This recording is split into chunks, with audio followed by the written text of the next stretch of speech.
So नमस्ते good morning सबैजनालाई अनि छ्याजलो। आज चाहिँ हामी शनिबारको दिन पारेर हामी चाहिँ आज शिवपुरी हाइकिङ आएको छु।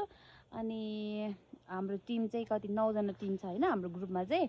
अनि अहिले चाहिँ दिदी र बहिनी अहिले चाहिँ बहिनी र म चाहिँ अलि अगाडि नै आइसक्यो, अरू ग्रुपहरू चाहिँ पछाडि नै छ। सो आज चाहिँ मौसमले पनि अलिक कस्तो कस्तो गरिरहेको थियो, बिहानै पानी परिरहेको थियो। हामी चाहिँ घरबाट 7:30 बजे निस्केको अनि अब चाहिँ हामी 10 मिनेटमा पुग्ने छौँ हैन शिवपुरी। अब पुग्न लागिसक्यो। सो तपाईहरु पनि आउनु भएको छैन भने आइदिनु होला। अनि एकदम रमाइलो छ हैन ठाउँहरू। अहिले लाली गुराँसहरू पनि फुलिरहेको छ। सो यहाँ चाहिँ अहिले छैन, तलतिर चाहिँ लाली गुराँस फुलिरहेको छ।